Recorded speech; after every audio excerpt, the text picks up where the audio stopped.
Good afternoon, good morning, good evening, everyone. Welcome to Exchange Rates UK TV. Today we're going to look at the euro pound. From a trading perspective, this has been a horrible pair. It has been in the worst consolidation, messy mess type of setup that you could ever imagine. It has not been a good trader from a swing trading perspective, maybe a little bit better from a day trading and scalping perspective, but for the most part, this guy has not done much of anything except cause a lot of whipsaws for people. If we scroll out, if we go to the weekly chart and we take a peek at what's been going on, I mean, if you go back to May of 2020, the week of May 18th, 2020, I mean, for the most part, with the exception of the spike up that occurred in September, things have been pretty tight and range bound. The open and the close are pretty tight.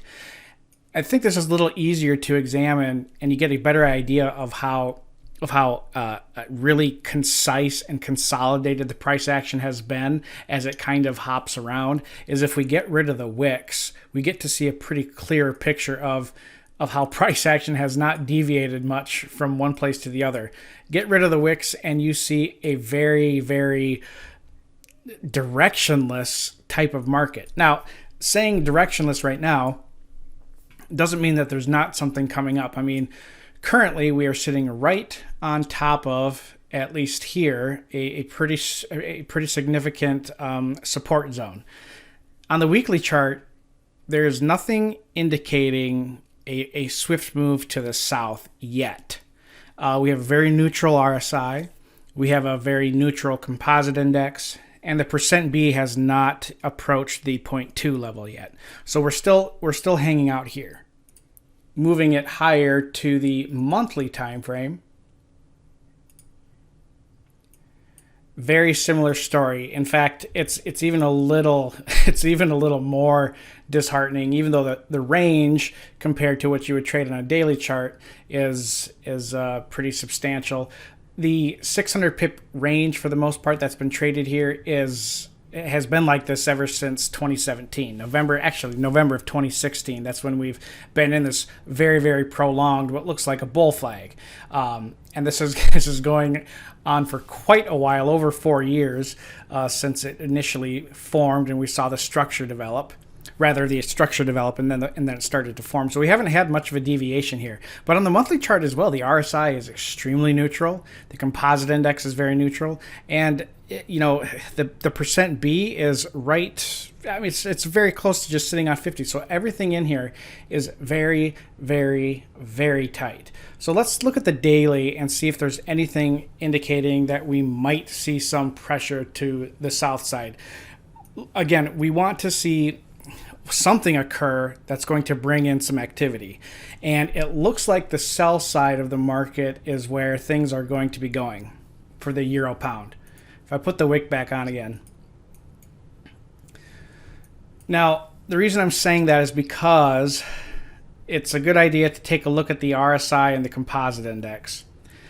There is good evidence to suggest some very fast move to the south, because if we were to look at the composite index as its own style of chart, the support level that has existed, we're kind of right on it, but with the exception of these last few troughs over here, currently on the daily we've broken down below it.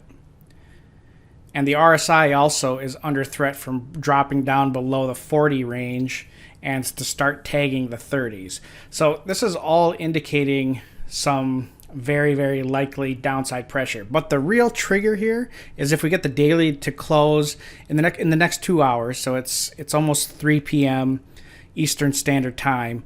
If we get a close where the percent B drops below 0.2, while the RSI and the composite index are still sitting in fairly neutral territory, that is a very strong signal that prices are going to dive down south very fast. And it looks like it could be a sustained move, because on the weekly chart and the monthly chart, there is no structure in the oscillators. And then if we look at the Ichimoku system, you know, if it does move south, I mean, we do have some support structure on the monthly. The Kijun Sen is up here at 88.90, and then we have the top of the cloud at 88.38. So there's a lot of support structure just below on the monthly. On the weekly, we have Senko Span B at the bottom of the cloud, which is flat. And a flat Senko Span B in the Ichimoku system, that is the hardest area to cross above or below. It is the toughest area of support and resistance. And currently, we're just a hair above that. And the thing is, it's been tested though. It's been tested recently on the weekly chart back on the week of November 23rd, 2020, and again on November 9th, week of November 9th, 2020. So this is a very flat Senko Span B, which is a sign of strength. However, if it does break, if it breaks here on the weekly chart, say bye-bye, because there is a open space of nothing below to support price action here. And then we look at the daily. Daily's very messy, but on the daily chart, folks, if anybody's bullish on this pair, just be on the lookout, because what we have here is a very, very nice setup called an ideal Ichimoku breakout condition.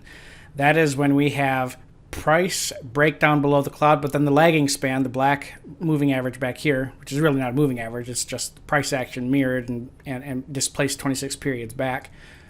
But the lagging span is in open space, and price action has dropped below the cloud. We have the composite index, or the Tenkan Sen, below the Kijun Sen, or the baseline.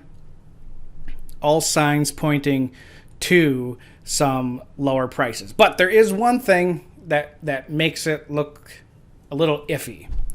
And that is here on the daily chart, there is some slight opportunity for the RSI to flatten out and for us to create a hidden bullish divergence condition.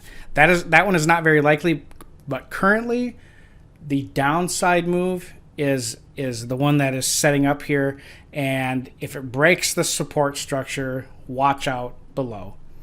From those of us here at Exchange Rates UK TV, thank you for watching, and I look forward to speaking with you in our future videos.